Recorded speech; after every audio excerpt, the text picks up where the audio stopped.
People talk about time as if it rushes past you like a train you didn't hear coming. But that isn't how it felt to me. For most of my life, time didn't leave in a hurry at all. It left quietly, without asking, and without making enough noise for me to notice. My name is Arthur, and I'm 85 years old. I didn't understand how time really disappears until I realized it hadn't been stolen from me. It had been handed over, one ordinary day at a time. When I was younger, I thought time would announce itself when it mattered.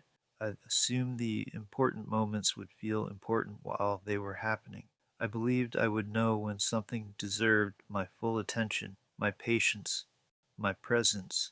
But life doesn't work that way. Most of it arrives disguised as routine. In my 20s and 30s, days were busy and loud. Work filled my head before I even got out of bed. There were bills to pay, mouths to feed, plans to make. I told myself I was doing what a responsible man was supposed to do. I was building something. I was securing the future. And in doing that, I learned how easy it is to postpone living until later. Later became a comfortable word for me. I used it often. I'll sit down with you later.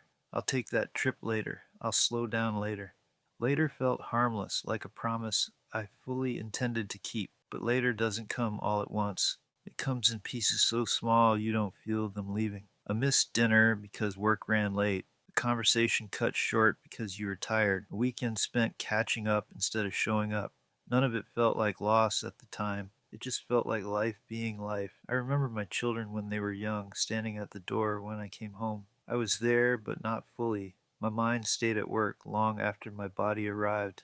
I thought being present meant being in the room. I didn't yet understand how much more it meant to be attentive. Years passed like that, not in dramatic leaps, but in repetitions. Mornings that looked like the ones before them, evenings that ended the same way. I told myself this was stability. What I didn't see was that repetition can quietly erase seasons if you're not careful. The first time startled me was not during a tragedy or a big milestone. It was an ordinary moment. I caught my reflection in a window and didn't recognize the man looking back. He wasn't old yet, but he was no longer young. And I realized I couldn't remember when that change had happened. That's the thing no one warns you about. Time doesn't announce its victories. It doesn't demand your attention. It waits for you to look back. As the years moved on, people began to leave my life, some through distance, some through death. Conversations became shorter, phone calls less frequent, not because love disappeared, but because we all assumed there would be more chances. I assumed too much. When my wife became ill, time finally spoke louder.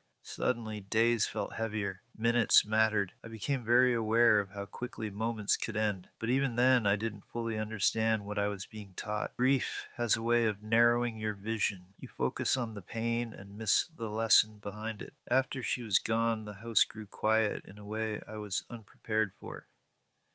Not an empty silence, but a reflective one. The kind that brings back memories without asking permission. I found myself replaying scenes I never thought were important enough to remember. Ordinary breakfasts, half-finished conversations, even arguments that now felt like proof that we were still there together. It was then that I finally understood. Time doesn't leave you all at once. It leaves in the spaces you don't think to protect. It leaves in the moments you rush through because you believe they'll return. It leaves when you trade presence for productivity, connection for convenience, today for some imagined future. At 85, I don't think much about the years I lived. I think about the moments I wasn't fully in. That is where most of the time went, not in big decisions, but in small distractions. If I could sit across from you now, I wouldn't tell you to slow down or to cherish every second. Those words sound good, but they don't help much in the middle of real life.